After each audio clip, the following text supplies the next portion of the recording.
Welcome tonight to our talk, Tourists are Conquerors, Romans in the southwest of Scotland. We're hosted tonight by Galloway Glens. Galloway Glens is a project based in the south of Scotland, and it's home to a fascinating environment, a beautiful landscape which is steeped in heritage and history, going from the hills up in Carsthairn right down to the sea at Kirkcudbright, taking Castle Douglas and the Ken Dee valleys. So welcome to Scotland. We're joined tonight with over 400 people from all over the world. So really delighted to have such a good audience joining us. I'm looking forward to some good questions later on. Tonight we're delighted to have Dr. Andrew Tipps joining us. Andrew's an archaeologist and historian who specialises in researching Roman activity in Northern England and Scotland, a teaching fellow with the University of Edinburgh, and an honorary research fellow of archaeology at Durham University. He also hosts the popular @RomanScotland Twitter account, which he uses to promote Roman archaeology in northern Britain to a really wide audience. So well done, Andrew. His recent book, A Short Guide to Hadrian's Wall, was published by Amberley in April. So keep a lookout for that. We're also delighted to be joined by Andrew Nicholson, who is a regional archaeologist. Andrew was the co-lead archaeologist on the Burnfort dig, and he holds the historical environment records, of which there are thousands in this region. And also, last but not least, Claire Williamson, who runs our community archaeology project, Can You Dig It? Which is absolutely fantastic. And Claire's going to be chairing the discussion later on. So thank you, Claire, and welcome everybody. Thanks, everyone, and hello to people. I think we've got people from around the world. So hello, everyone. So tonight I'm going to be looking at Romans in the southwest of Scotland, mainly focusing on Galloway, but we're going to look a little bit further afield as well. And I'm going to be focusing mainly on the sites which we think were established in the initial invasion of Scotland, which took place in the 1st century. And I'm going to look at all of these in light of one question. Were the Romans in the southwest of Scotland as part of their drive to conquer the north of Britain, or were they just passing through on their way to conquer Ireland? So when I say passing through on the way to Ireland, it comes down to this quote. So in the 5th year of campaigning, Agricola, who was the Roman governor and in charge at the time, journeyed by sea on a lead ship, and in a series of successful actions, subdued nations hitherto unknown. The whole side of Britannia that faces Hibernia, which is Ireland, was lined with his forces, with the hope rather than fear as his motive. Hibernia lying between Britannia and Hispania, which is Spain, so geography is a little off, and easily accessible from the Gallic Sea, might to great general advantage bind more closely that powerful part of the empire. So this quote comes from a Roman period book, known as the Agricola. It was written towards the end of the 1st century, and it survived. And I'll come back and explain a bit more about that in a moment. It's an important quote because it implies that the Roman army in the 1st century made preparations to invade and secure Ireland. And that's what the book goes on to talk about a little bit more beyond this quote. Taking the statement at face value suggests that there was a series of fortifications built on the land nearest Ireland. And in terms of Scotland, because we're really talking about that area, this would be the Mull of Kintyre, because that's only about 12 miles away from Northern Ireland. But we've not found any evidence of Roman fortifications anywhere on or near the Kintyre Peninsula. So that's led some scholars to speculate that it was the Galloway coast, which is the next nearest part of northern Britain to Ireland, that was going to be the base for the invasion and the preparation. So, of course, all of this is speculation, and it's based on an almost 2,000-year-old book, which the Agricola, which details Roman campaigning in Britain, but is incredibly vague because it only mentions 2 geographical locations in the whole book. And there's a lot of other issues with it that we just don't have the time to get into tonight. It's also quite a biased text because it was written by someone else who puts a bit of a slant on it, and I'll come back to that in a second. But because we as archaeologists and scholars put so much emphasis on the text, can we really be sure that Agricola was establishing Galloway as the base for an invasion of Ireland? Or does archaeology actually tell us a different story? So before I go taking you around some of the sites in southwest Scotland, it's important to note a few details which influence the thinking of archaeologists such as myself. So there were 3 main Roman invasions in the area that we now know as Scotland. Scotland itself didn't come into existence till around 1,000 years after the first Roman invasion.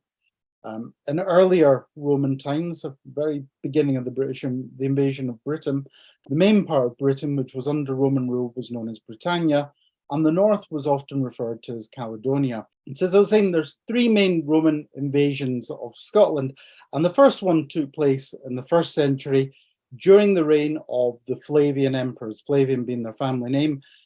That invasion of Scotland was around 77 to about 86 or 90 AD. It's known as the Flavian period, and the general in charge was the Roman governor, who was Agricola. And there's a depiction of him there on the right of that picture. There is some slight evidence from Perthshire, sort of in central Scotland, of earlier pre-Flavian Roman activity in Scotland, but this is controversial and we can't read too much into it. So first invasion ends and troops were withdrawn, and there wasn't another one until the reign of the Emperor Antonius Pius.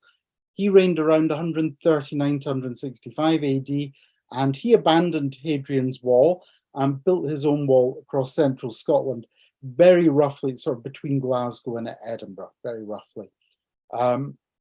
There is some evidence of activity in Scotland, in southern Scotland, during the reign of Hadrian. The main evidence for this is just north of Hadrian's Wall at Birrens, which is this site. It's one of our better preserved sites, and it's just near Lockerbie, and I think Andrew, when he does his talk, may mention it a bit more. But there wasn't a significant incursion in Scotland during that period. Eventually, on the death of the emperor, everybody withdrew back to Hadrian's Wall, abandoning the Antonine Wall, and nothing else really happens in Scotland until there's a 3rd invasion in the 3rd century under the Emperor Septimius Severus. He personally commanded the troops. It seems to have been a bit of a response to trouble in Scotland. We're not going to cover those tonight, but his mission, just to give you an idea of what we're talking about, his mission was basically genocide to get rid of a lot of the troublesome tribes. But let's say we're not going into that tonight. So I'm glad we got the slides back up and shown, because this is the important one. And another area that we need to think about when talking about the Roman invasion of Ireland relates to the dating of Roman sites in Scotland. So the map on the left here shows all the known and suspected Roman sites in southwest Scotland. The white markers relate to sites which are known or are likely to have been founded in the 1st century, and the red ones are known or likely Roman sites, but we haven't confirmed that because we've not dated them, we've not studied them in any particular depth. And that's one of the big issues in Roman archaeology in Scotland. We have something like well over 300 known or suspected and confirmed Roman sites, but a huge amount of those are undated. So it does give us a bit of a jigsaw when trying to build a picture. Dating is quite problematic when it comes to Roman sites. And really, when we're talking about 1st century sites, there's 5 methods of dating them. And I'll just run through those very briefly to give you an idea why it's such a fragmented picture. Some of these methods can be used to date a site on their own. So we have things like scientific dating. You need organic material, which you can then do all sorts of analysis like radiocarbon dating.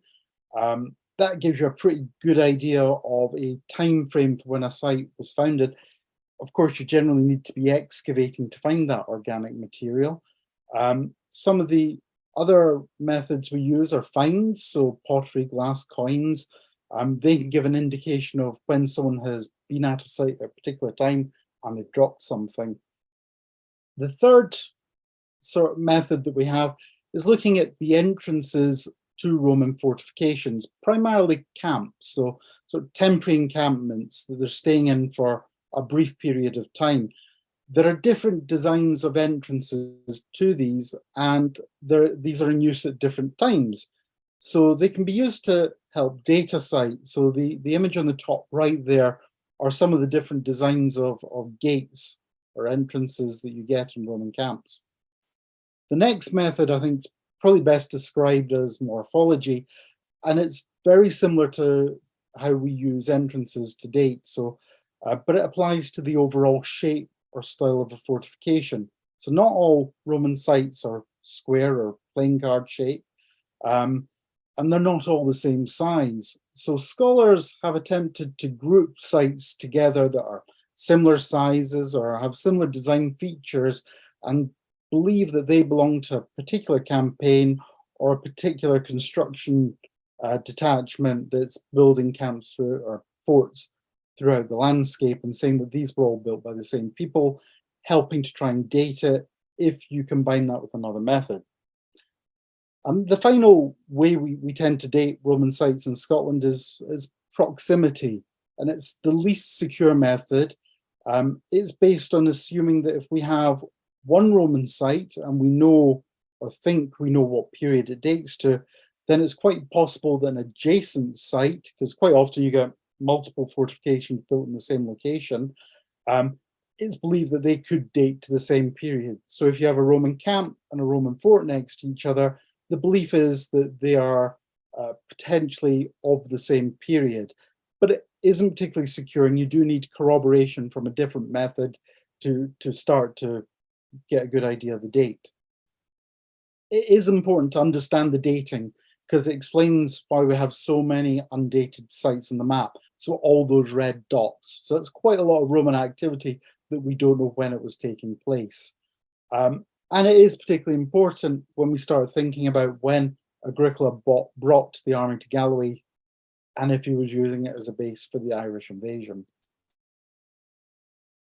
So what do we know about first century Roman Scotland?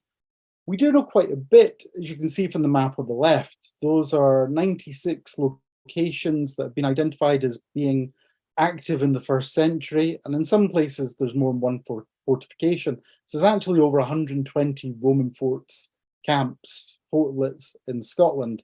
You can see from the map, we've got a lot happening in the borders, central Scotland, Perthshire, right up to Aberdeenshire and Murray up in the north there.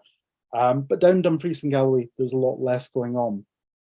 So just down here at number 93, slightly south of that is Carlisle. We know from dendrochronology, that's tree ring dating, that the fort, Roman fort there, was established in the early 70s. And we also know from coins found at Elginhog Fort, which is, I think it's 56 or 60, that was established by the late AD 70s. So by that time, most of South Scotland was under Roman occupation. From marker number 93 northwards, we've got this big concentration here. That's the Clyde Valley. That seems to be one of the main thoroughfares for the Romans. So the Roman road goes through that area, follows a broadly similar route to the modern M74. Number 67 on the map is Loudon Hill. That's a fort that's now been lost to quarrying. It was destroyed in the 1950s, but excavated beforehand and had first century activity. And there is a bit of a speculation that there was a road running between 67 and 68, which is Ayr, and that goods were being shipped in from the coast further inland Scotland. 69 on the coast down here, still in Ayrshire, South Ayrshire, are two Roman camps, possibly a third at Girvan. They're believed to be first century, but we're not quite sure what they're doing there. It could be that someone's working, the Romans are building a route from 96 up to 69, and we may have some missing forts there. So Galloway, here on the right, roughly around there. That's the border there. So we've got very few sites around there. And there's a lack of strong evidence to date those. So only the forts at Glenlocher, Birrens, Milton and Crawford and the Camp Ayr can be said with any strong certainty to be first century. The rest of those sites were speculating, but it's educated speculation. I suspect one or two of them may not be first century, and similarly there'll be some of the undated sites on the previous map that I think probably are first century. But we'll go on what we know at the moment. And the question really is, what has any of this got to do with the invasion of Ireland? Well, there's a distinct lack of first century sites in the southwest of Scotland, particularly in the coastal locations, which would be big enough to house the number of soldiers needed for an invasion, as well as an infrastructure of supplies, shipbuilding, harbours, and so on. So even if we start to consider that some of the undated sites may be from the first century, there's still too few to house the number of troops that would be needed for significant invasion. So we're talking about, a legionary worth of troops, as well as all the supply people that come with that. There's some speculation that baggage trains could be up to 10 miles long for soldiers marching on the road. So it's a big operation. So coming back to the original question, is the army passing through on its way to Ireland, or are they here to conquer? And you may have guessed my view, and that is that they're here to essentially conquer. All of the forts in the wider region are on rivers or river mouths, and few are on extended networks. So in Galloway, we've got Camp at Glenluce, Fort Litic Gatehouse, which was guarding a crossing, and we've got Glenlocher, where there are a series of camps and a fort, and there's also some camps and forts at Dale Swinton. What it is a very complex picture, and it is one that I've been researching for several years now. As I said at the start, I just published some of the findings on that. And I've been looking at where the Romans choose to build fortifications in the landscape. And essentially, it's all about controlling the indigenous population. So it's sort of conquering. So they're building fortifications which enable them to do this in places that help them to create a physical barrier, but they're also creating psychological barriers. It leads them to construct fortifications in strategic places which enable them to control resources or movement routes, so paths through the landscape where people were traveling. So we tend to find fortifications are built overlooking or at the entrance to valleys, or where two or more of these converge, as you can see in the image on the left of Glenlocher. Anyone passing north-south along the river valley, or anyone crossing the river at this point, would need to pass the fortification. On the right is the example at Birrens, the one I showed at the start. And that's where the fort is located, where the two river valleys converge. Those in the fort would be able to keep an eye on anyone passing through those valleys, or as close to them as possible. The idea was not to control every inch of the landscape, as that would be impossible, particularly with finite military resources. Instead, the army aimed to control the routes that the indigenous population were using to move through the landscape. So if anyone bypassed a fortification by traveling over hills or taking an alternative route, they would eventually have to pass through or pass across a valley, particularly when they all converge. And at that point, they would encounter fortification or a Roman patrol. Here's another example. On the left is the fort at Crawford in South Lanarkshire. It's in a location where 3 or 4 valleys converge. It's also on the main route north-south in southwest Scotland into the Clyde Valley, and it's where the modern road from Carlisle, the M74, passes through. In fact, you can see on the data that is actually the route of the motorway. Anyone moving through this area of Scotland, moving south or moving north, had to pass by the fort. In the right-hand image here, looking at this green dot, which is in a valley, it's an Iron Age site, probably contemporary with the Roman activity in the area. And as you can see, it's completely surrounded by hills. So if those occupants wanted to go somewhere or people were visiting them, they had no choice but to follow the river valley down here and they pass the fort, which is represented by this arrow. And that means the soldiers can keep an eye on them and can tax whatever goods they have, take any possessions, or do far more horrible things to people. Here on the left, we have the fortlet Gatehouse of Fleet. It is the arrow. That fortlet has the entrance pointing in this direction. It was probably guarding the river crossing, as well as a north-south route on the river, and potentially the east-west route taken by the Roman road. Now, I'm not going to go into Roman roads tonight, but the road may pass to the north here through this valley. There is some speculation about that. On the right-hand image, something slightly more curious I want to show you. This shaded area, red shaded sort of semicircular area, that's the visibility from the camp at Glen Luce. So we do a bit of computer modeling, and it's what they could see from that camp. Interestingly, there's less visibility within the landscape to the southeast.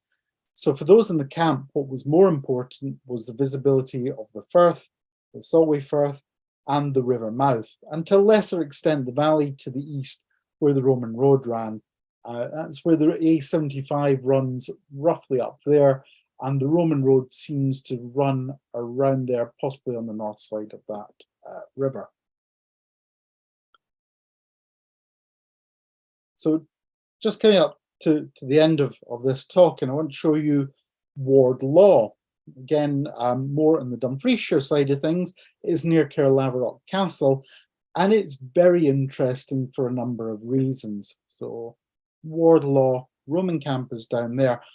Can't go into all the details of it because we don't have the time, but it's believed to date to the 1st century, although the evidence for that is very flimsy, and personally I think it should be considered as undated.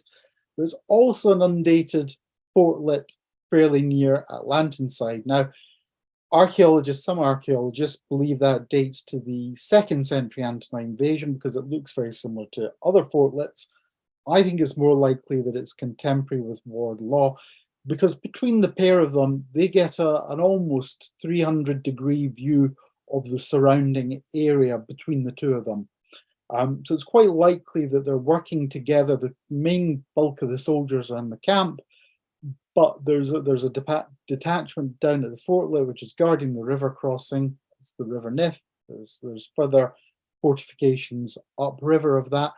There's also a series of compounds attached to Landside Fortlet, which kind of suggests that they're bringing goods in and storing them there for further movement.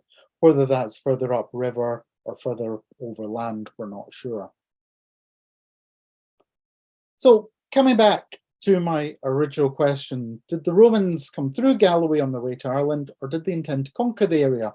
As I mentioned earlier, I don't think that they intended to launch an invasion of Ireland from Galloway, because there's not enough evidence to tell us that there was a significant infrastructure in the area that would be needed for that invasion.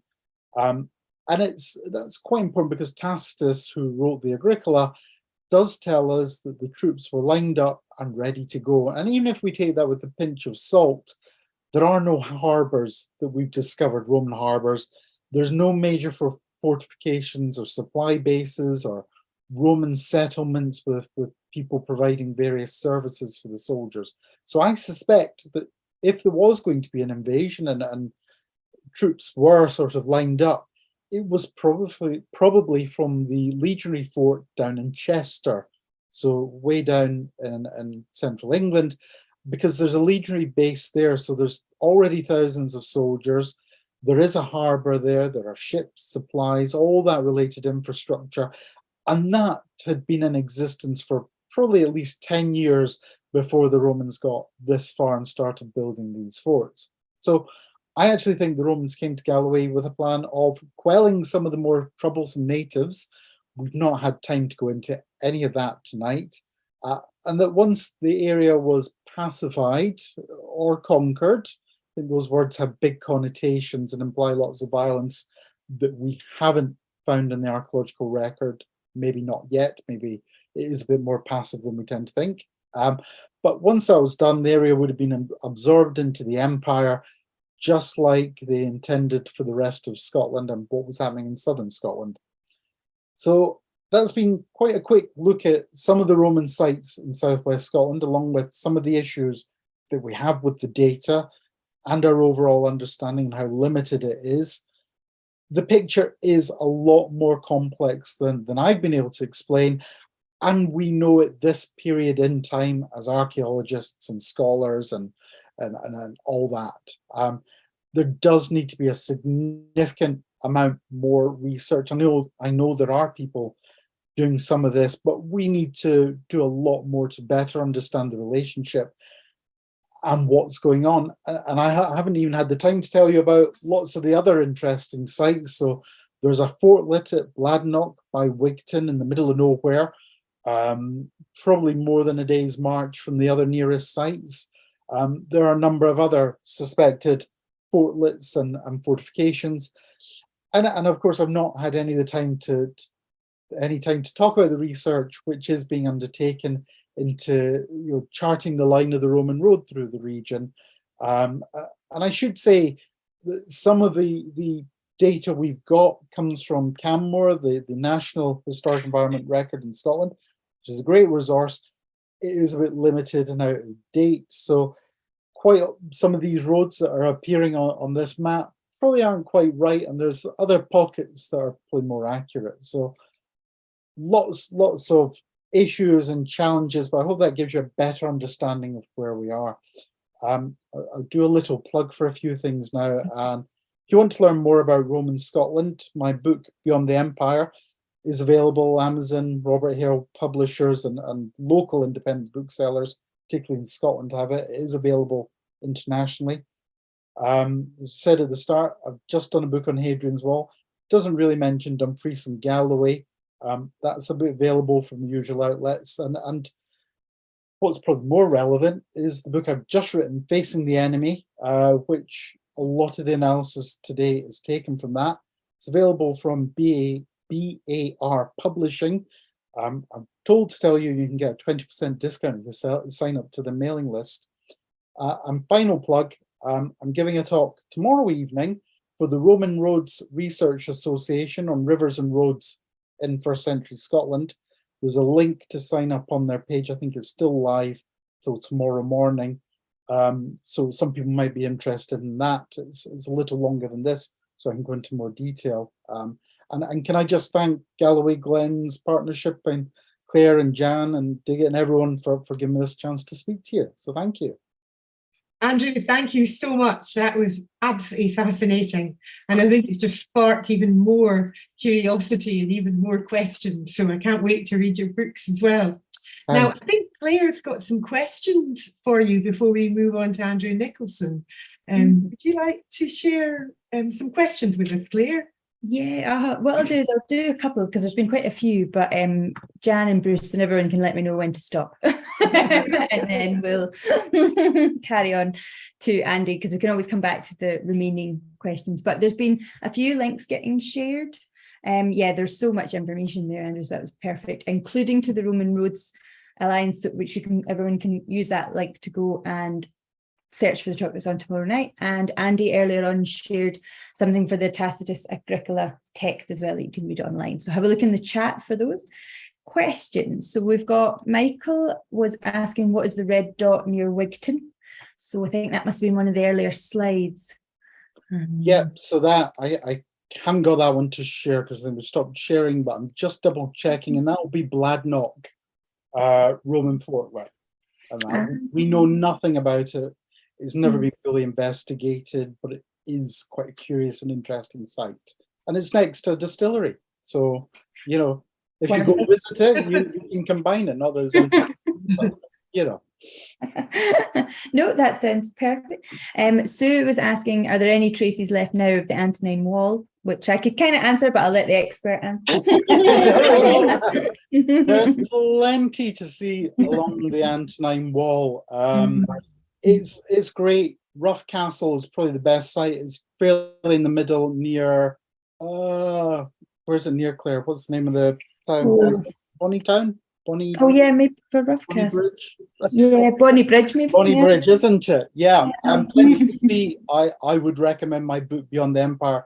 Covers all the known and likely Roman sites in Scotland.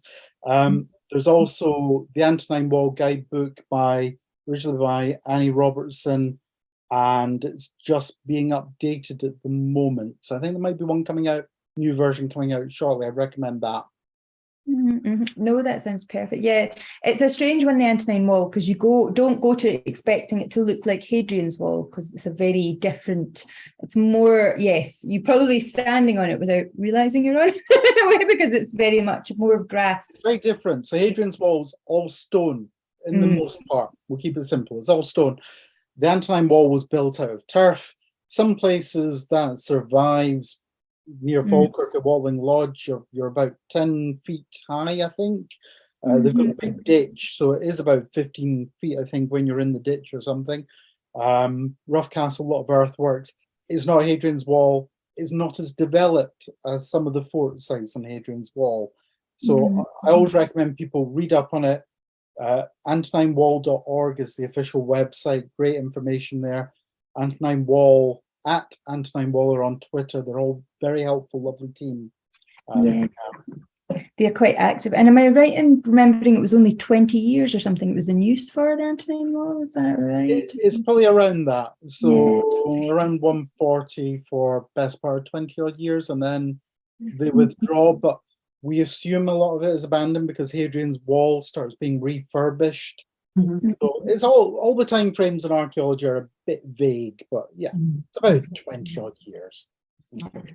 I always think that's fascinating when you hear about it, because it's a big project, I would have said, putting up the Antonine Wall. But moving on. Now this, I don't have your name, but I've got Team 1 First Step, which I love, so that's fine. Is there evidence of Romans in Largs? Now we obviously know other stuff happened in Largs, but what about the Romans? Right. So this is a complicated question. I won't go into too much detail because we haven't got the time, and strictly speaking, we're well beyond Dumfries and Galloway.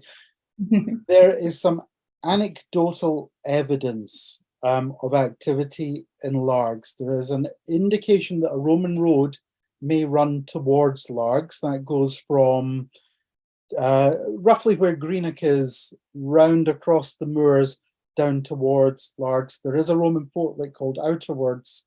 It's a couple of miles north.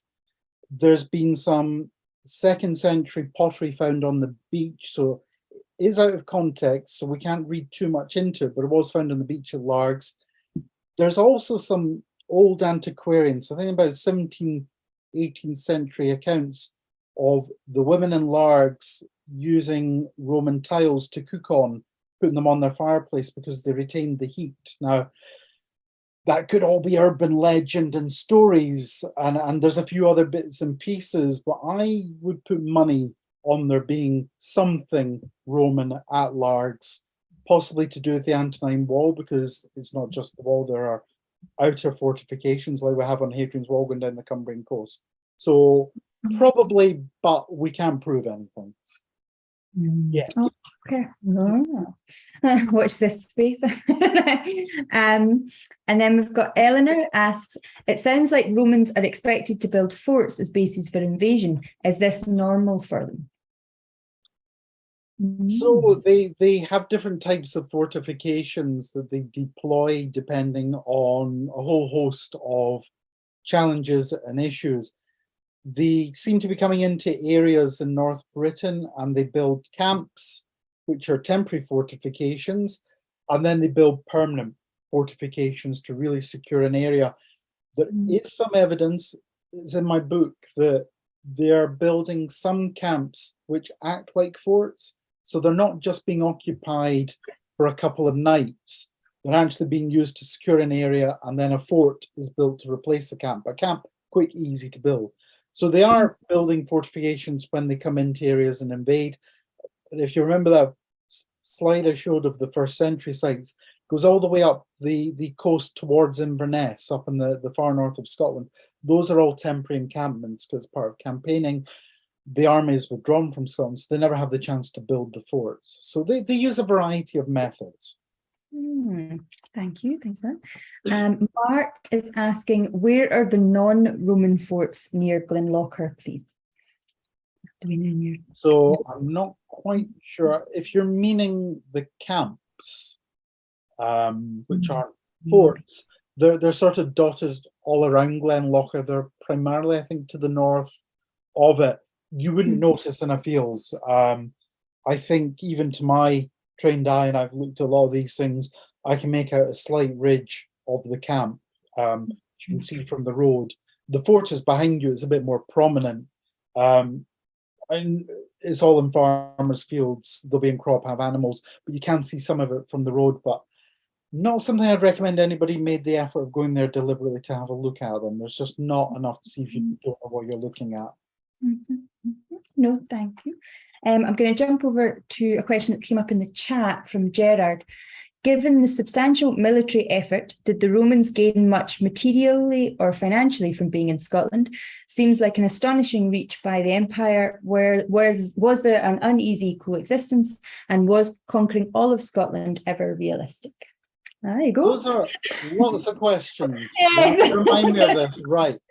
The aim was never material goods or anything like that. That's a side offering. This is really about egos. It's about the emperor wanting to take on land to show how good he is, so he can expand the empire.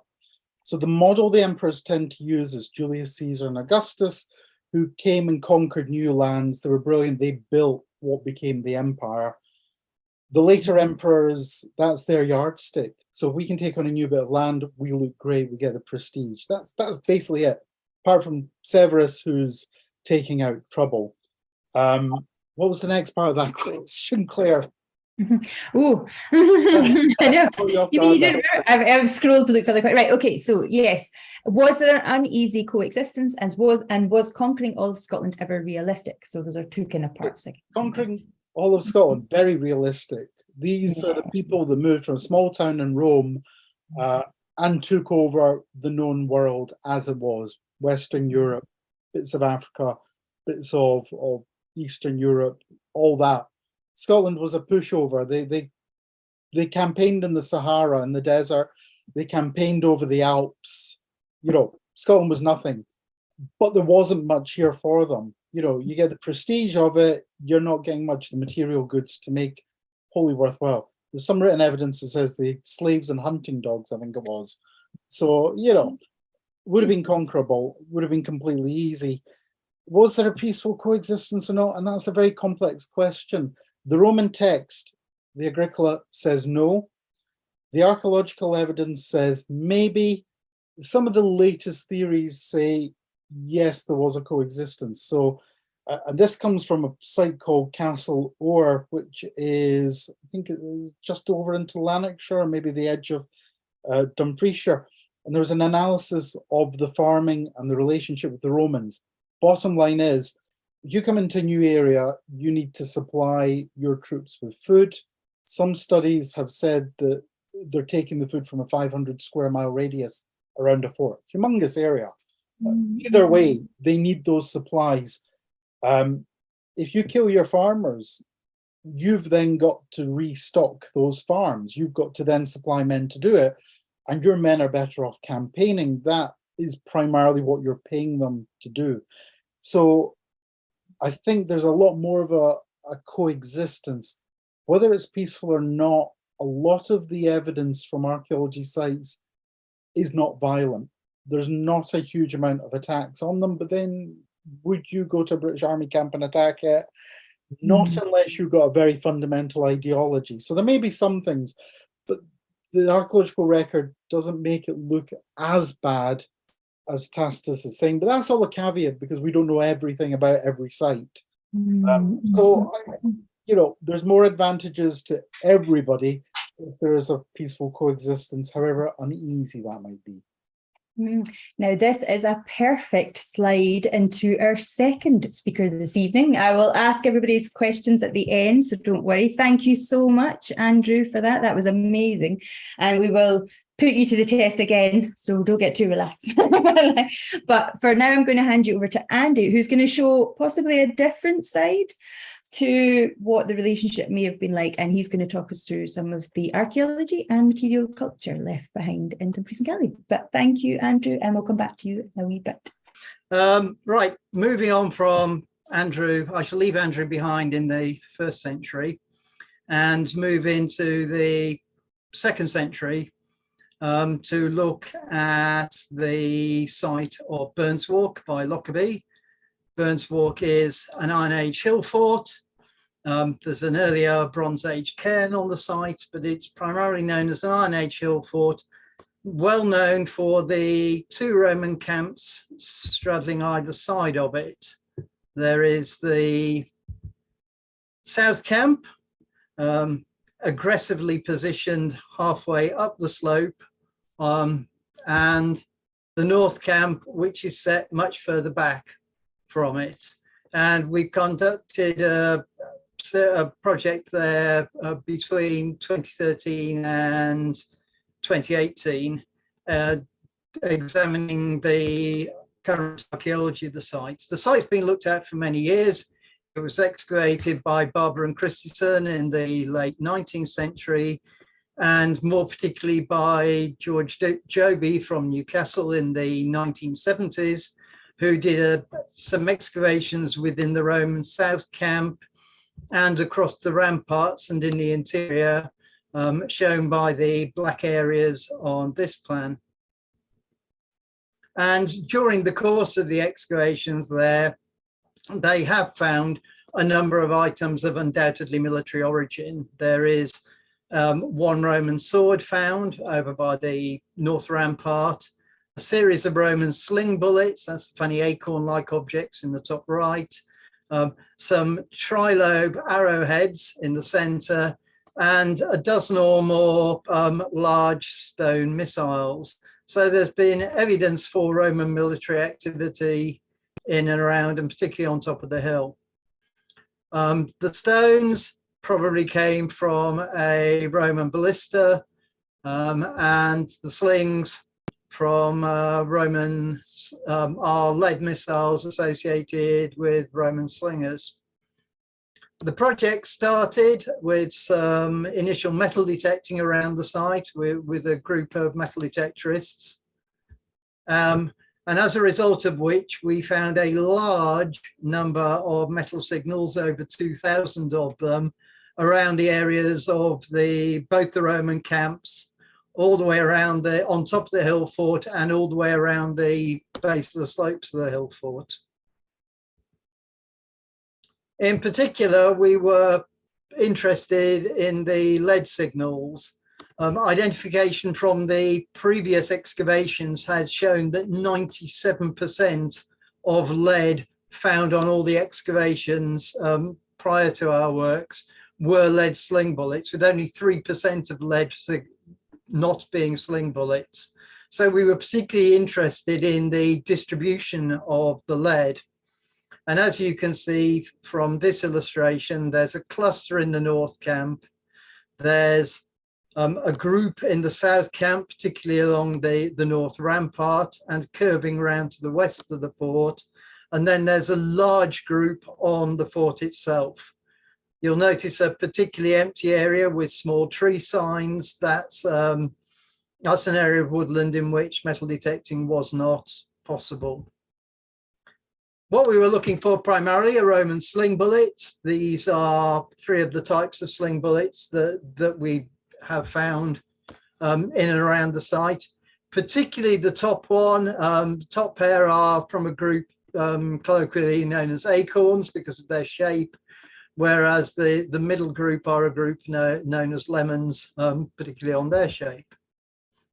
But when Joby did his excavations, his excavation report from 1970s came to the conclusion that there wasn't a real military activity at Burns Walk, as had been thought for the previous 200 years, but that it was actually a Roman training camp with targets set up in the gateways, because where he dug the gateways, the West Gate and Centre Gate areas marked in black here, they found a concentration of sling bullets.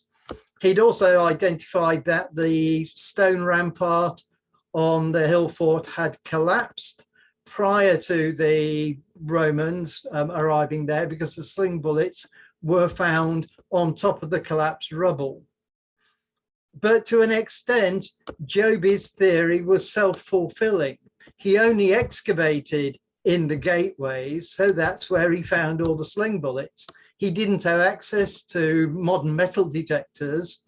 And when we took 21st century tools out, we reveal a completely different picture. The sling bullets are spread across an 800-meter frontage. They're in the interior as well as along the exterior. And there's a significant number found at the base of the rampart in the South Camp. These are using the principles developed in the course of battlefield archaeology. One of the things we are aware of is during missile-related combat, troops drop missiles, whether they're arrows or sling bullets, or as shown in the first comprehensive piece of military archaeology using metal detecting, the Battle of Little Bighorn, where they found unfired rounds as well as fired rounds from the position of the US cavalry. And it's clear here that what's happened is that slingers have dropped on the ramparts, have dropped a sling bullet, and it's rolled down to the base of the rampart. And this is what you do. If you're actually using a sling, you keep, if you reach to your waist, pull the sling bullets out from a pouch, put it in your sling, whirl your sling round and loose the missile. If you drop the missile, you go looking for it, you keep your eye on the target and you pick another one up. When we did the excavations, we didn't find anything particular to contradict Joby's view that the rampart had collapsed. You can see the original rampart base stones at the top of this image, the collapsed stones in front, and lying in front of them, we have a sandstone Roman ballista ball.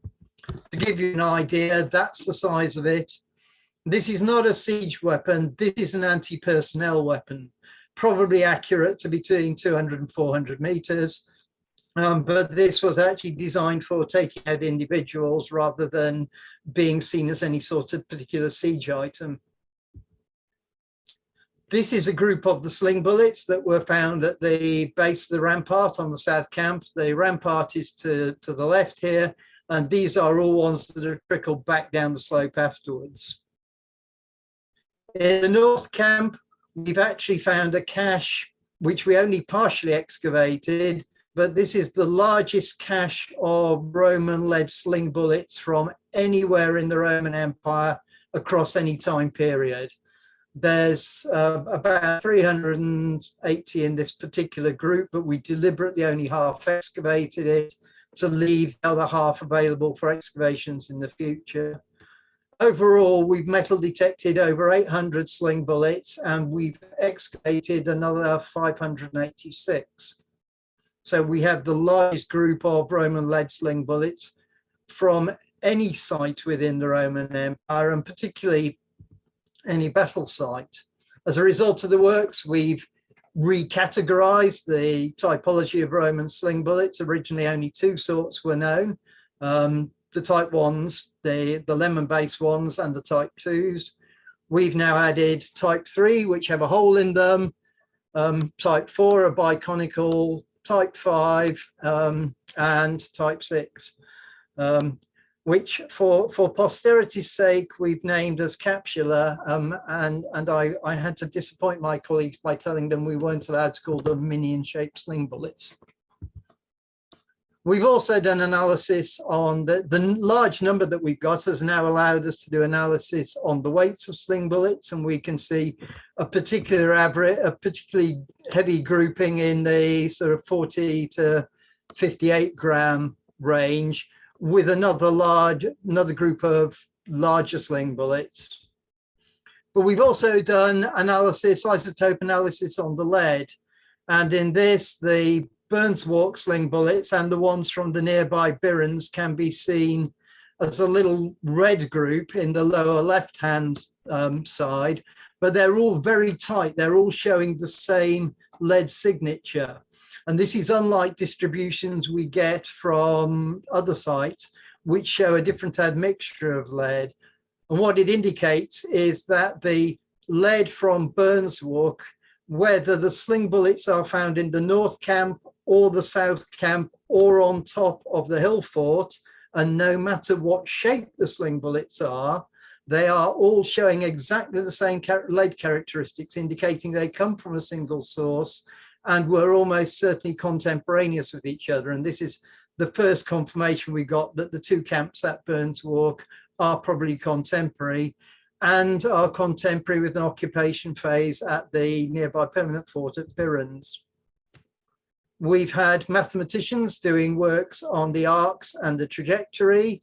We didn't tell them what the basis was. We gave them a series of figures for the weight of the sling bullet and the velocity of the sling bullet, and wanted to know in terms of a low trajectory for aiming directly at somebody standing where the rampart had been at the top of the fort, and for doing a lob shot to get over there behind it, what the ideal ranges would be.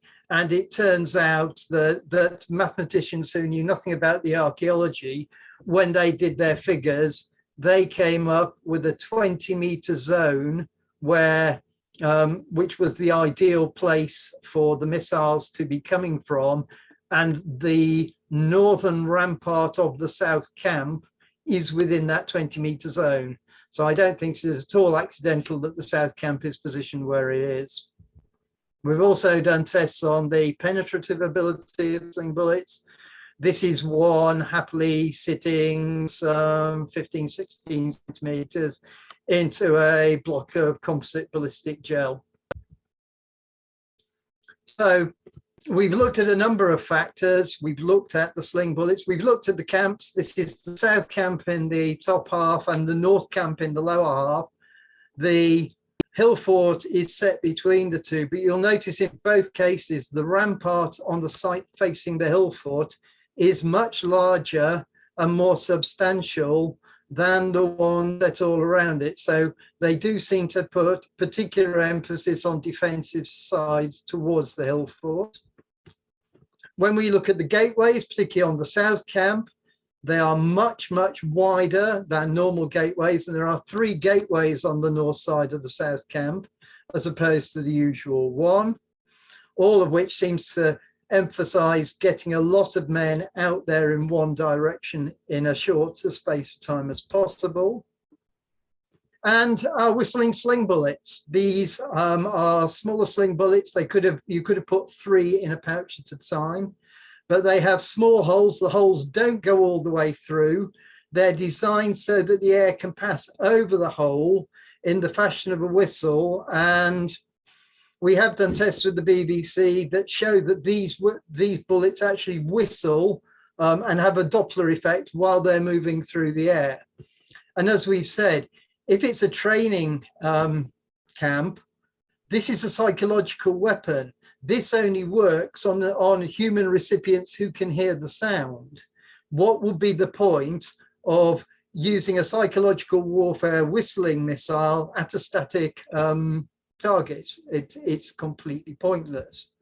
So this has led us to our recent conclusion that what we think is happening at Burns Walk is not a siege, and it's not a training camp. We think that the camps in this case, as Andrew was saying, can be built for a multiplicity of purposes. We think that in this case, the camp is built as an assault camp. The camp on the south side is positioned so that the whole of the rampart is within range of the slings, and that they create a massive barrage covering that large red zone that would allow troops to come out of the 3 gates, rapidly form up and assault the camp from the south side, where there are 2 entrances.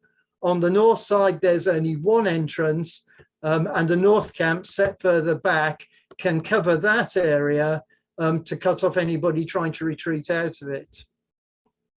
So we think that there are then principal lines of assault from the south camp through the two gateways and spreading out into the interior, and that the collection of sling bullets along the base of the hill fort on the north side may be people trying to escape out who are cut down by missile fire from the camp in the north. As we said, the fort of Birrens lies only 2.5 miles to the south. This is one of the permanent forts. It's one that Andrew showed on his GIS. You can just make out the junction of the two waters that it was controlling. There's the fort here. There are at least 4 Roman marching camps on the south side. It has a complex series of defences.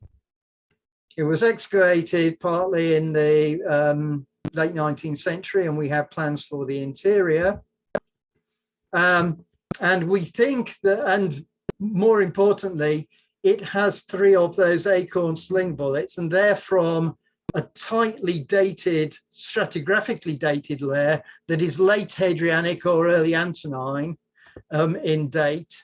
And we think that the whole of this operation relates to the accession of Antoninus Pius as emperor. He was an administrator rather than a military general, but he was following a long line of military emperors that had ended with Hadrian.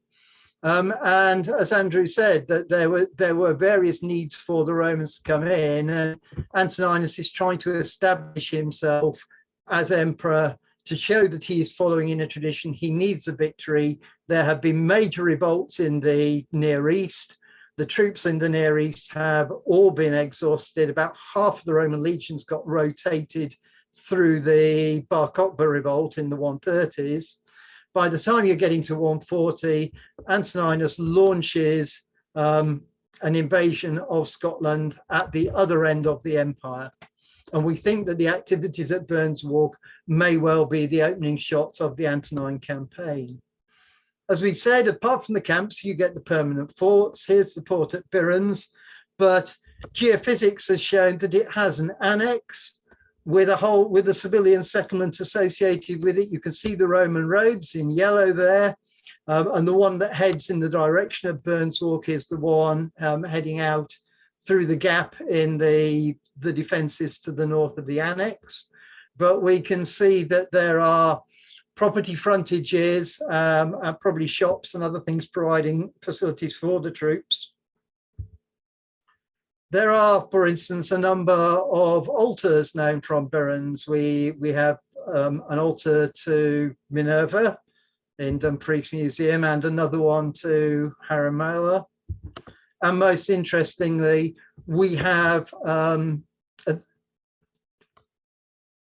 altar to Brigantia, and it is quite possible that it is Brigantian territory that Burns Walk is set within. And archaeology recently, on a medieval mill directly opposite Birrens, has turned up this massive Roman column base. We've already seen that we have a plan of the interior of the fort. There is nothing in the fort that has a colonnade.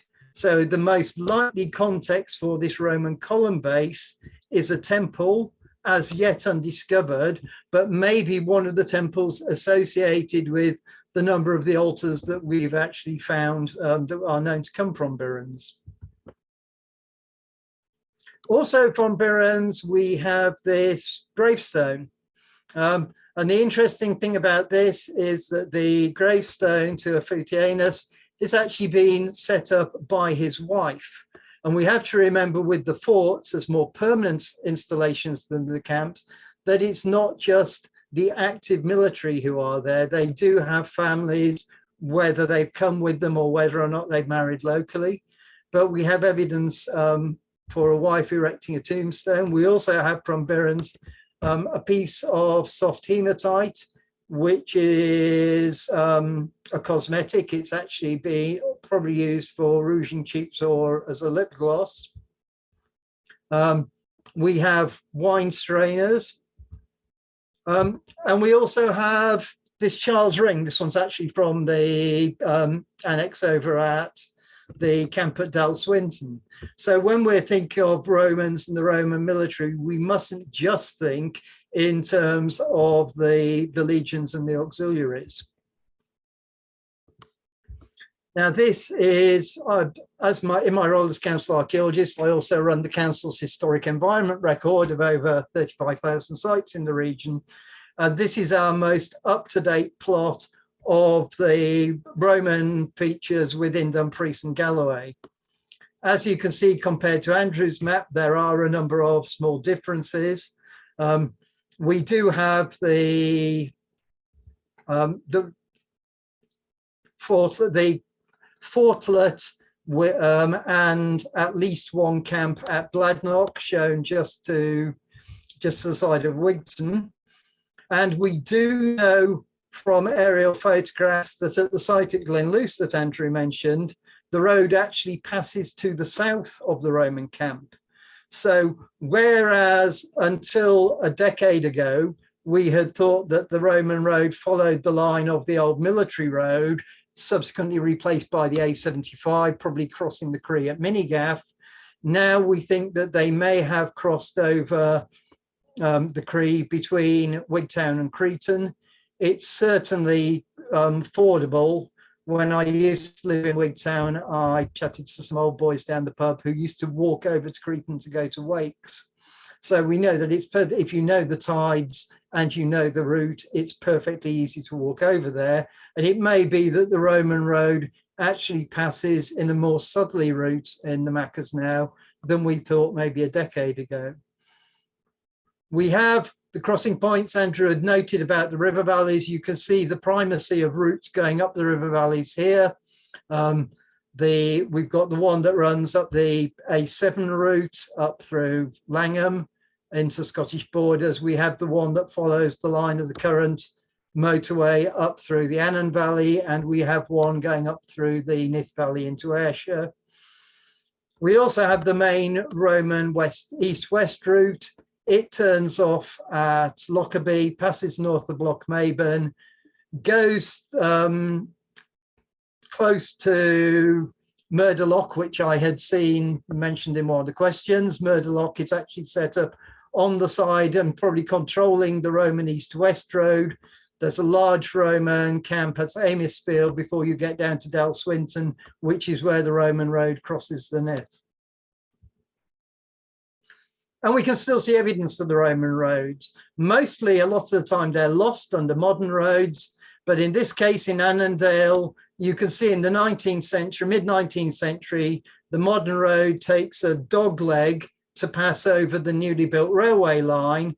But the line of the Roman road can be seen as a series of crop marks and quarry pits running between the extant modern roads in the centre part of the screen. And we've even excavated sections of the Roman road that goes from Lockerbie over to Elvenfoot when the Eskdalemuir Forestry Bypass Road was put in. And in this particular instance at Carron Bridge, we can see Romans actually working within the landscape. In the centre of this image, you can see a circle with a dot in it. That's a Bronze Age burial mound. The Roman road is marked by the darker pits. It actually doglegs round the barrow, indicating that the barrow was an upstanding landscape feature that the Romans went round when they were actually constructing their road. It's not the only example. We have another example from Galloway over near Saltseat Loch. This is the Roman fort at Glenlocker that Andrew mentioned. As you can see, the river, it's on the rising ground, covering the river and the river crossing. The Roman road passes to the north of it, which is actually at the bottom of the screen. And as you can see from this, it's just one of a large number. You can see the Roman road, you can see the fort, center screen left, but there's also a large number. There are at least 6 or 7 Roman camps at Glenlocker. And for Glenlocker and Dalswinton and Glenluce, and gatehouse of Fleet. In all cases, the fort is set up on the eastern side of the river, and therefore presumably leaving the river as an extra defensive barrier between themselves and what is going on to the west. And although Andrew was discussing the fact that at some point they have to reach some agreement, Dumfries and Galloway actually has one of the densest concentrations of Roman army camps in the whole of Britain. And at sites like Glenlocker and Dalswinton at the river crossings, we get considerable numbers of camps, most of which are probably not contemporary, but actually indicate waves of Roman activity and suggest that certainly maybe further west than Annandale and Eskdale, that the natives weren't necessarily having such a passive relationship with the Roman Empire. This is a Roman ballista bolt head found during ditch digging at Glenlocker. But we've also got evidence for imported flagons. These are for wine or for olive oil. And this may be related to Roman supply systems. Again, a site Andrew's mentioned. This is the site at Lantern below Wardlaw, where we have a small fortlet, but it also has a large annex. And there are some earlier river channels indicating this may actually have been alongside an old channel, the old course of the River Nith. And maybe this is some sort of supply base at the Nith, where you can get easy travel from south of the Wall, from Cumbria and so on. It's an easy day sail, or we can get travelling routes coming up the west coast of Britain that would enable them to bring supplies in from the area behind the Wall up into their newly advanced frontier zone.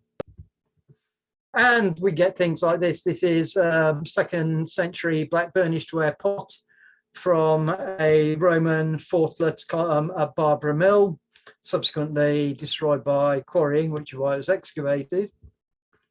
And heading on up Nithsdale, we've got things like the Roman fort at Drumlanrig,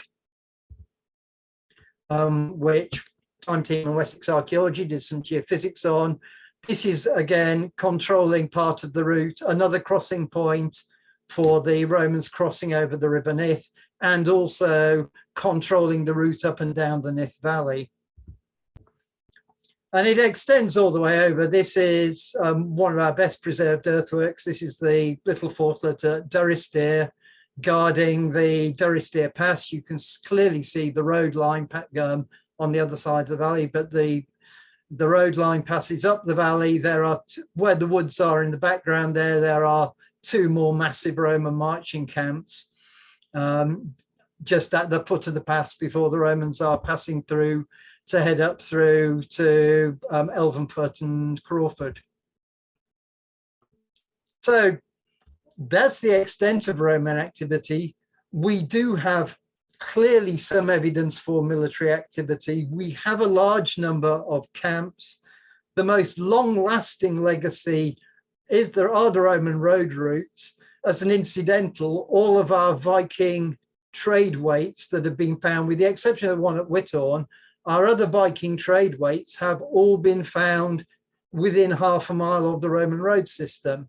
And a number of other Viking features have been found there. So this indicates that the Roman roads persisted in use, and we've got strong evidence of them. There are medieval crosses along the routes down Annandale. So we've got clear evidence that once they'd created the Antonine Wall and started putting this infrastructure behind it, the road system lasts as a legacy that is in some parts still used in Dumfries and Galloway today. Thank you very much, Andrew. That was absolutely fascinating. Really, really interesting to see you describe so well the sites and what's been found there. Absolutely brilliant. Thank you very much. I'm going to pass you over to Claire, who's got questions, and we'll have a wee discussion. So if you want to, if you have any questions and you haven't put them in the chat or the Q&A, please feel free to do so now. Thank you. Thank you, Jan. Yeah, that was brilliant, Andy. Yes, there's a lot of questions. Andrew's been busy answering some of them, and there's still more coming in. So, but thank you for that, Andrew. But what I'll do is we've got a wee comment here because, well, there was a lot of comments in the chat, so please check out about Antonine Wall and where's good to access and go visit, which obviously we had forgotten to mention. Hunterian Museum has a brilliant collection of items and milestones and various things taken from the wall, so that's definitely worth a visit. People are pointing out that you could get to Rough Castle through at Bonnybridge, access through the Falkirk Wheel, but obviously dependent on the weather, which weather maybe museum might be preferable at this time of year. And there was various other mentions of other points for Antonine Wall, so please check them out in the chat. And thanks everybody for all your hints and tips. And John was saying that there's a pilgrimage of the Antonine Wall in July 2024, which is organised by Rebecca Jones. So I'm going to keep an eye out for that. That sounds pretty amazing. So there goes, worth looking for that. Right, questions. So we have, I think this is for yourself, Andrew. It is. I know this is where I'm going to do Andrew and Andy. So, so Andrew Tips and Andy Nicholson. There we go. So for Andrew, this is what is known about Murder Loch Fortlet, please. It's near me, but I've not been able to find anything about it. I just remember you had it on one of your plans, but Andy could probably answer this as well. Yeah, I think I might defer to Andy because I don't think much is known about it, but I think you may know a bit more. I don't know. Yeah, it's, as I said, it's right next to the main East-West Roman Road. There's another fort nearby, and there's another very small fort nearby at Trail Flat. But they're both on the main route between Annandale and Nithsdale, that then passes, goes past the large marching camp at Amesfield and then on down to Dalswinton. So I think I strongly suspect, given that no excavations have taken place there, I suspect, given its locale, it is one. It will fit into your group, but I think it's a 2nd century one, controlling part of the road route. It's just on the rising ground above the floodplain of the A water. So it's on the western edge of Annandale, overlooking the main Roman east-west transit route. I think it's probably important that we point out at this stage, the period I'm looking at, the 1st century, a lot of them are routes through the landscape. Now, we haven't really done tons of excavation, but we're probably talking about dirt tracks, maybe pre-existing routeways that have been cleared. They then withdraw from Scotland, they come back in the Antonine period, maybe even in the Hadrianic period, so just before, and that's when they start turning them into roads. That is generally what we think. Would you agree with that, Andy? Yeah. I think our road network, as what we'd recognise as a Roman road, is probably laid out in the 2nd century. And following on from your comment, Andrew, earlier about the road at Gatehouse, I've done a couple of guided walks up there, and there is actually a bit on towards King's Laggan, to the west of the fort, going up the hill. There is actually our one extant section of decent proper Roman road. It's about 4.5 meters wide with drainage ditches either side, really lovely camber. And it's about the only place in D&G where you can still actually, and we know it's different from the military road because we've got the military road route to the south of it. It's about 100 meters north of the 18th century military road. So there's no mistaking the two. But you can actually still stand on a piece of Roman road in D&G. I've not been to that. I must look up next time I'm in the area. But interestingly, Gatehouse Fortlet, and it might change now from what you've said, but I used to think it was slightly earlier than the road, and you can tell by the alignment of the Fortlet, the entrance, where they'd be watching, because there is only a single entrance in a Fortlet, tended to be slightly out of line with the projected route of the road. So, which kind of implies it came first, or they moved the road directly near it. But I might have to revise my view if there's a section of road there that I'm not aware of. HES have some very good I've got a GIS aerial photo plot for that area with the road going around the fort. We shall chat. Speak nicely to Dave Cowley. I'll drop him a line in a minute.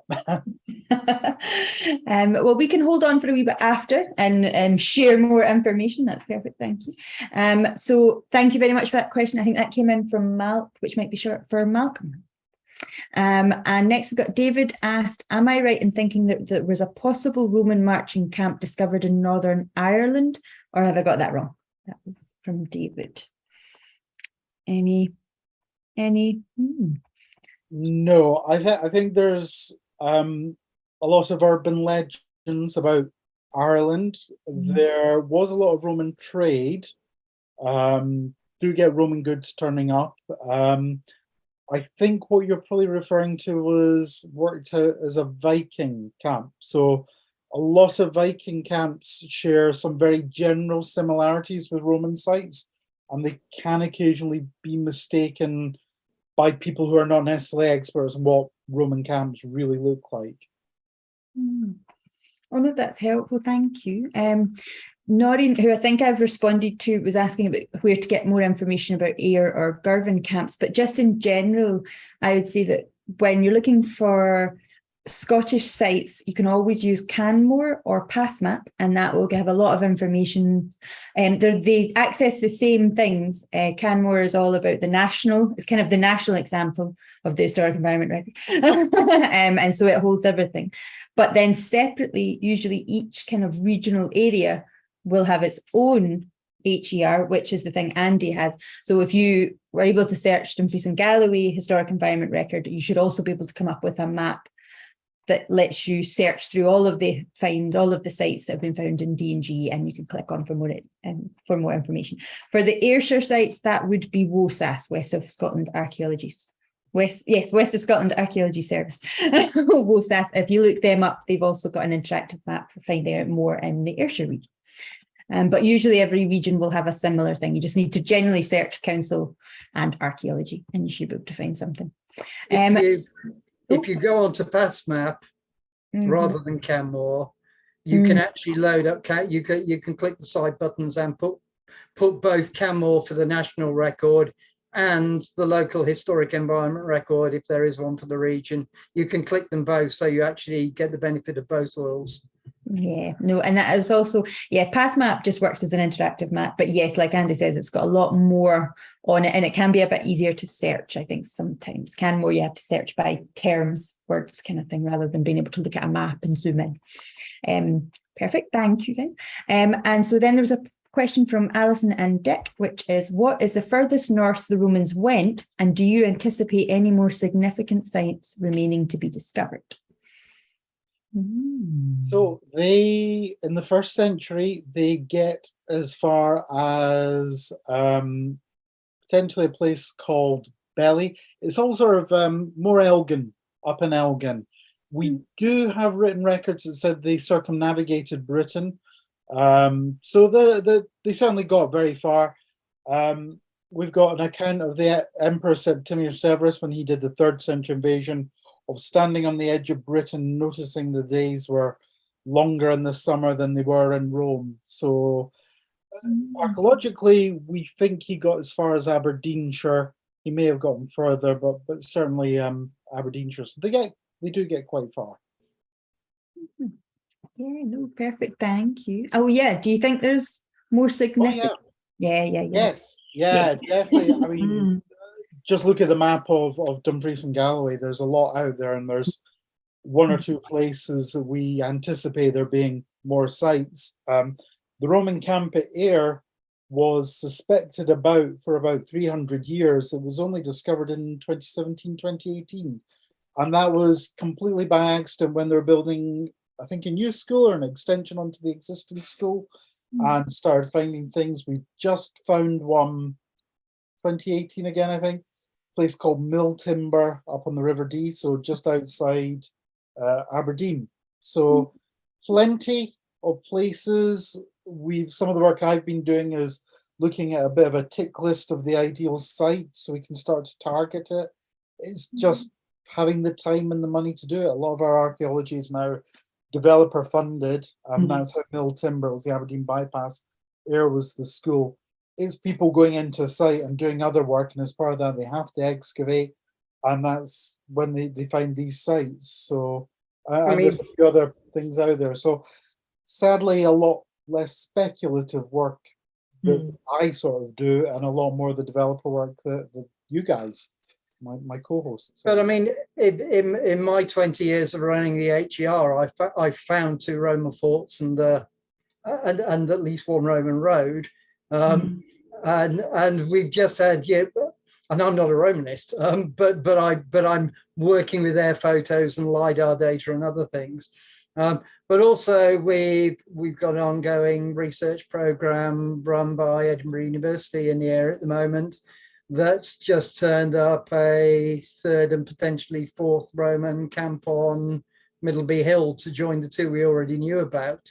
And that was just geophysics done last summer. In fact, yeah, it's still not published or fully written up yet, but that was 2021, 2022. So we're still fine. And those Roman roads that we've got, we know roughly how far a Roman army can march in a day. And we've certainly, going up Annandale, we've got the groups at Kirkpatrick, Fleming, we've got the groups at Lockerbie, we've got the groups up near Moffat and Peterk. We can see patterns of repeated use because we've got forces moving through and because they use the same camps. But at the same time, with that more extensive road system that we've got, we are missing some camps, or possibly, and probably a fort. If we look at the camps and forts we've got so far at the river crossings, the River Cree is still missing one. Has it been lost under the housing estates at Minigaff? Is it nearer Cretan?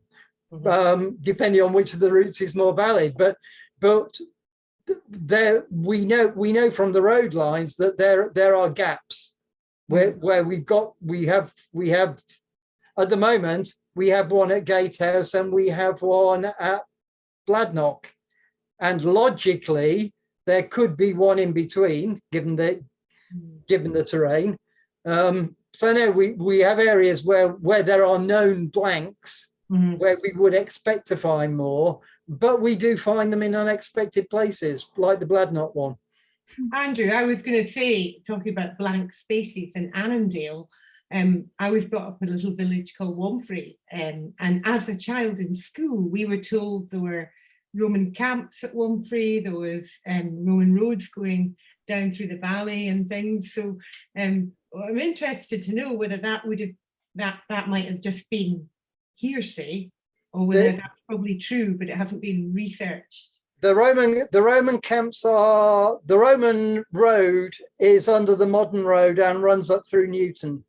Right. So the straight road through Newton Wamprey is on top of the Roman road. Right. And the whole cluster of forts and camps associated with it are up at Milton.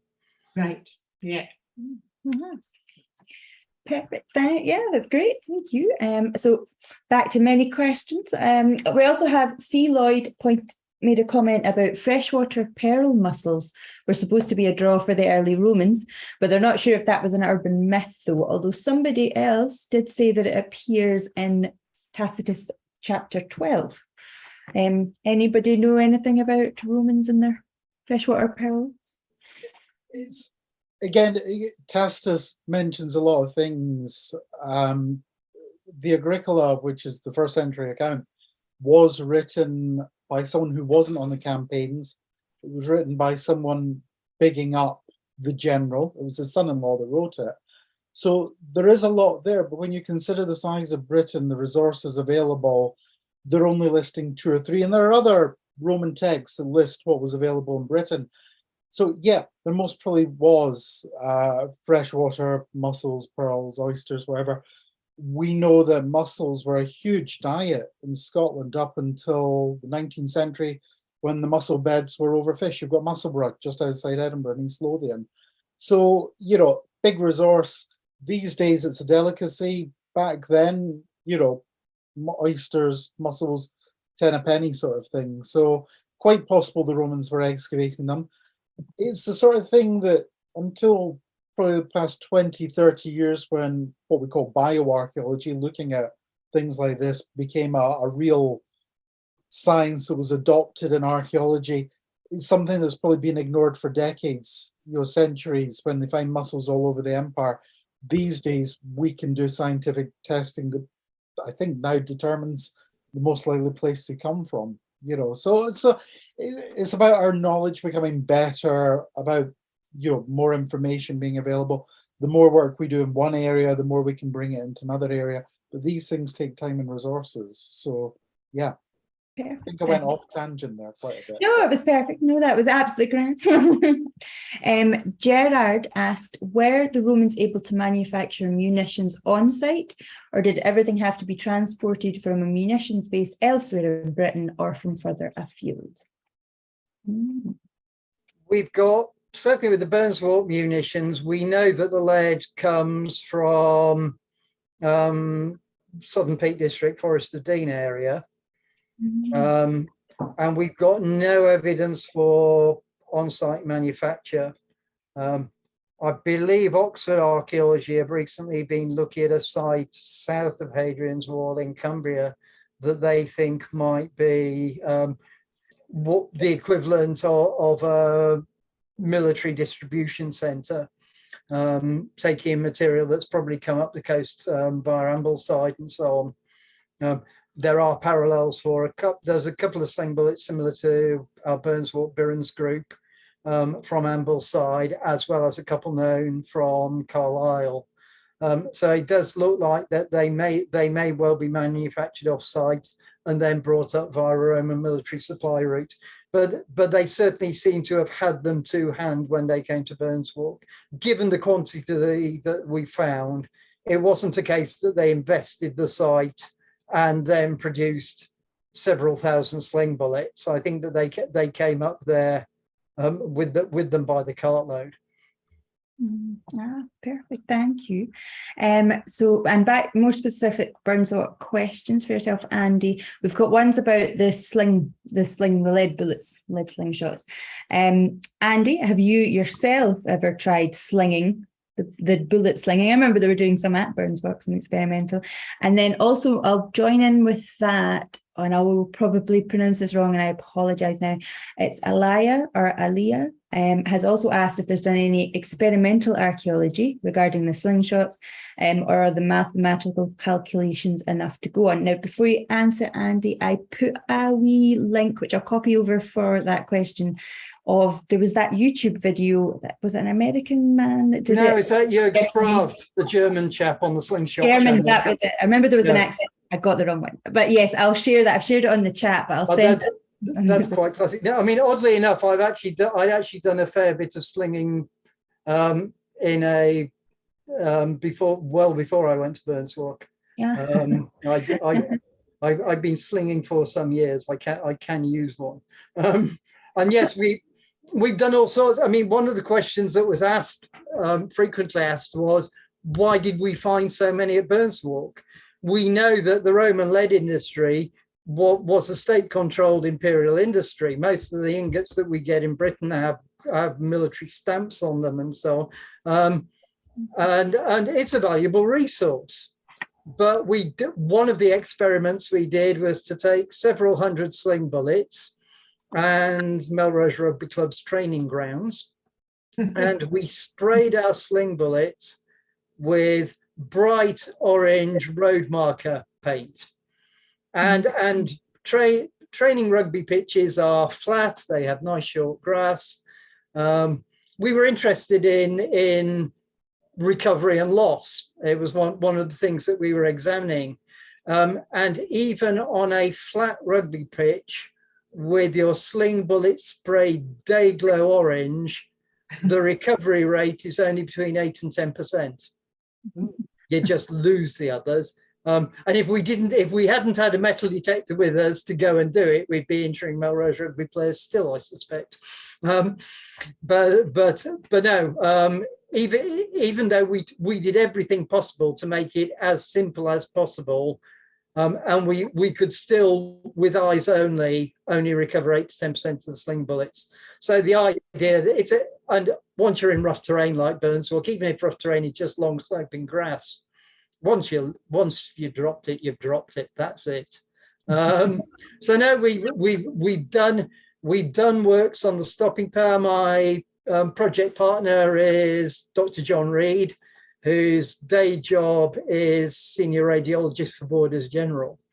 He is an MD doctor, and he assures me that if you get hit by a 50-gram sling bullet in your sternum at the sort of velocity that we're slinging them at, it will basically stop your organs from functioning. And it'll do that at ranges up to, I mean, in classical texts, slings have a longer range than classical bows. They're a much longer distance. They're more effective at a longer range than contemporary bows were. Probably not if it was me doing it, in all fairness. But I mean, slings certainly have an effective range, effective killing range out to between 120 and 180 meters is absolutely within their capabilities. Perfect. That's brilliant. Thank you, Andy. That's check out that YouTube shot because that's quite good. It shows them firing it into ballista gel and things like that. So it's quite good. If you watch very carefully when they do the small one based on the size of the whistling bullets, if you watch it very carefully and they put the cloth over the ballistic gel, the small one actually goes through the cloth, through the ballistic gel, hits a wooden post behind, and you see Jörg jump out of the way as the ricochet nearly flattens him on its way back again. They are pretty effective. Brutal, definitely. So Graham is asked, why are the 3 ballista platforms in the South Camp outside the rampart? This is at Burnswalk. Those are interesting features. One of the reasons could well be because if there's a real assault there, then there's a series of terraces on the way up the south side before you get to the rampart itself. The southern hill slope has been terraced in prehistory, and what you need is covering fire for as long as possible. And if you put the ballistas up there, they will give covering fire to infantry moving over to the first 2 of the steps. So I think that although cases have been made for that, just in training purposes, there is a sound Roman military reason for putting them there.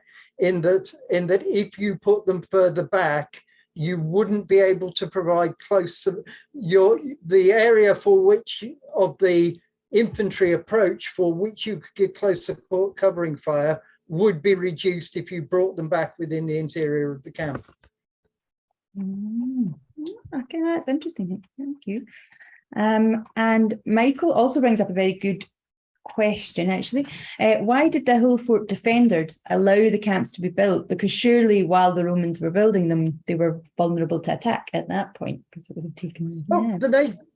We know George Joby found 2nd century pottery on the site, so we know that there were natives living on top. Even with the defences down, there were natives living on top of the fort, trading presumably peaceably with Carlisle to the south, bringing in Roman goods and so on.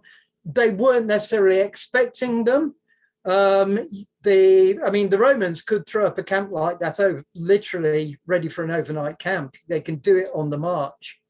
The south camp holds 5,000 men. The north camp holds 3,500. You're looking at a legion plus there. It's within a day's march of Hadrian's Wall. You can actually stand at Bird Oswald and see over the Solway Plain to Burnswalk. The Romans knew it was there.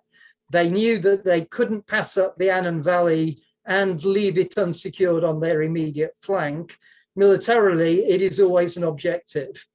And it doesn't matter whether they're civilians or whether they're military up there.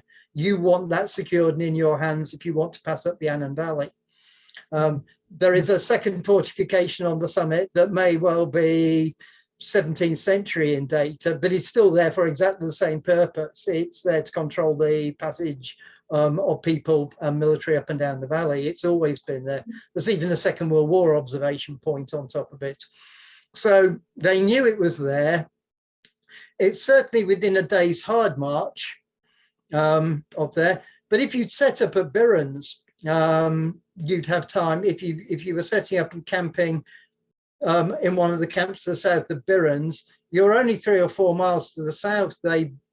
You could roll up there one day, build your camps the following day, assault it on day 3. They may not have had a chance to gather anybody. It's the start of the campaign. The Romans have had plenty of time to prepare for it. They've scouted out the land. They know exactly where they're going and what they're doing. And for the locals, the Roman invasion of 140 may well have been completely unexpected. We do have all this evidence for early 2nd century trade. Hadrian's built the wall. Everybody can see where the Romans are. They're south of the wall. It may well simply be that they were all caught by surprise. Yeah, no, that's yeah, I suppose sheer numbers and things like that might have been. Yeah, that makes. Whatever they gathered in the short space. I mean, Burns Walk is very visible from all of Annandale, even from the road going up around the top of the A towards Beatock. It is a natural place to retreat to, just as Range Castle on the east side of the valley is. But if you've got a force of 8,000 Roman men marching up there, what are you going to take against that locally? Yeah, no, that's fair enough. I was just saying, sorry, Andrew. Sorry. No, I was just going to say the interesting thing is there's been a recent study by Nick Hodgson, who has charted that there was a bit of a mass migration to the eastern end of the wall, Hadrian's Wall, when it was active. Now, it's a bit of a vague thing, but yeah, it kind of implies that they're wanting to come to the wall to be closer, to be safer. But that's happening at the eastern end, the Newcastle end. The other end, it's a slightly different story, although there is some evidence that people are living on the very north side of the wall and are farming it. It's very piecemeal because we don't know tons about Hadrian's Wall. Certainly we know very little of the couple of miles to the north of it, but it is looking like there's a very different story in the east with Hadrian's Wall as to what's happening in the west. Compare that with slightly earlier, when it does look like there's a more symbiotic relationship before they built the wall. And certainly the pollen evidence that we got from Burns Walk is clearly showing arable, and it's arable rather than woodland or pasture. And we do the small square feature in the corner of the south camp that previously used to be thought of as an Antonine fortlet is in fact a late prehistoric square farmstead, similar to the two below Ward Law, and fits into a pattern of late Iron Age, 1st century BC AD squared farmsteads that we know of across the region. So absolutely the area below Burns was being farmed. And whilst we do appear to have that weird cattle ranch style affair going on in Eskdale around Castleoa, we've clearly got arable farming going on in Annandale. No, that's excellent. Thank you. I did notice that somebody had raised a hand, but it's disappeared now. But if you're wanting to speak, we can let you speak. Just feel free to raise the hand again, because then we'll be able to find you as the moment it's disappeared. Yes, I think we're getting on time, but I realise there's so many questions left. But I think we might have to stop. What we can try and do, though, is see if we can kind of save the chat some way. And then what we've done before is sometimes send it to our speakers if they're willing, get them to answer in an email, and then we just send it out to everybody if that's a possibility. We'll see if we can do something like that to try and make sure. So what should we finish up on?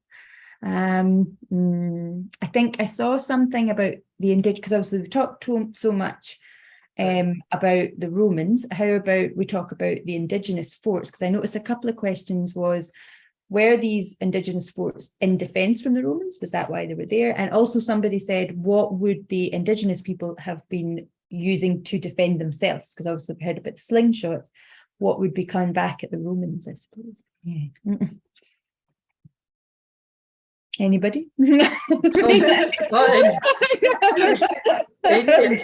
terms of what's coming back at the Romans, probably spears, but they have a much shorter range. That it may well be that the natives on the hill fort didn't have anything that was capable of reaching down to the Roman camp.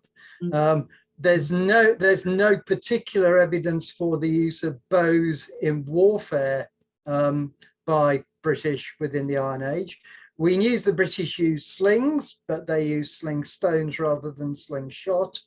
And one of the things we've got slated for any future Burns work is looking at the external side of the North Rampart on the South Camp to see if there's anything coming down there, but also to look on the approach to the West Gateway, because if there is a real siege and there is outgoing missile fire, it's likely to be spears and javelins. It's likely to be at close range. It's likely to be from those natural flanking bastions either side of the West Gateway, and it's likely to be in the approach that any Roman soldiers would have made up the road into the West Gateway. And we have very little in terms of Iron Age weaponry. We have a couple of spearheads. We've got one sword guard from Metal Tetrafine from Maybe.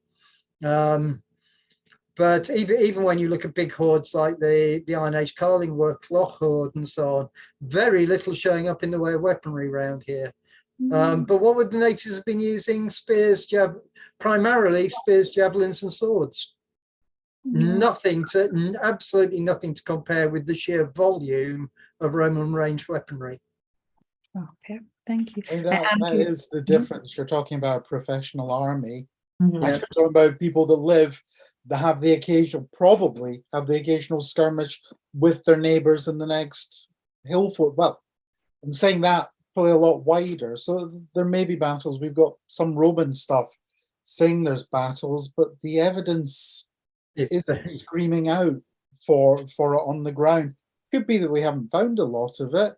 One of the big problem we've got with the Iron Age across Scotland is dating sites. Yeah. They're not leaving huge amounts of evidence that we can date.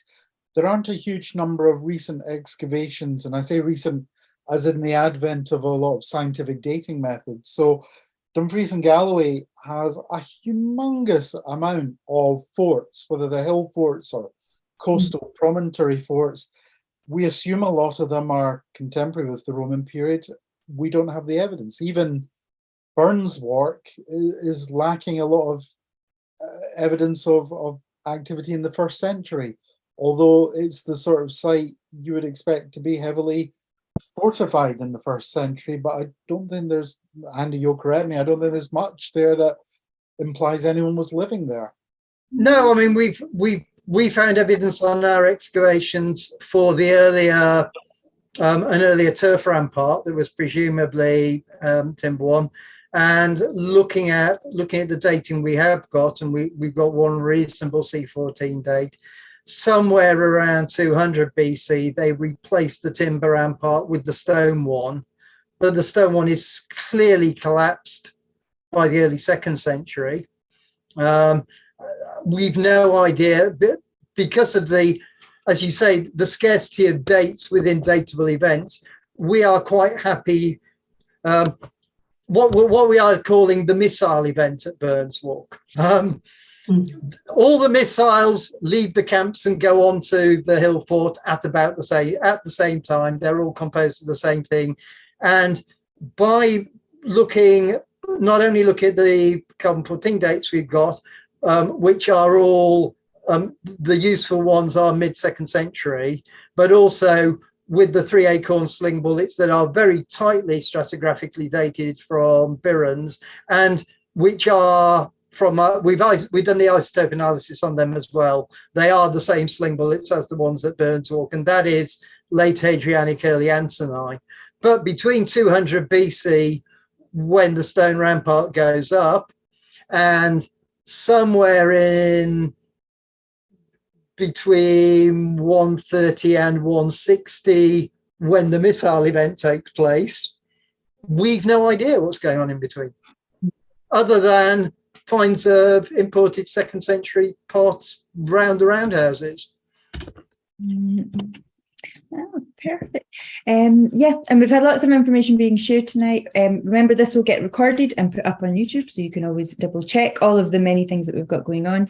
Somebody's asked about the links that people have been sharing. I have been trying to open them all, and I will bookmark them, and hopefully I'll share them on the social media, which you can get, which will be at GGLP Archaeology. I'll do it both Twitter and Facebook, if you can have a hunt for those. And I'm sure Galloway Glens will share it as well. But I will try and do a big list, and I'll put it on the event page that we've got on Facebook as well, so that you can find them all in one place. I hope I haven't missed any. I have done my best. Well, I would just like to thank you, Claire. Thank you so much for sharing such an interesting discussion and sharing. It's a shame we can't answer absolutely everybody's questions, but it's been an absolutely wonderful evening. Thank you so much to Andrew Tibbs and Andrew Nicholson. That was absolutely fascinating. It was really fascinating seeing your two talks coming together in terms of looking at the bigger picture and the roots, and then looking at the detail of what's been found. It's really, really eye-opening. So thanks so much for that. Our next talk is in 2 weeks' time. And we have Professor Sir Tom Devine speaking, Scottish historian, on the clearances in Galloway, and how that relates to the wider context of Scotland. And we have the Scottish Land Commission talking about the opportunities for communities to buy land. So I think that'd be really interesting as well. So do look out on social media for that coming up on the 7th of December. Thank you very much.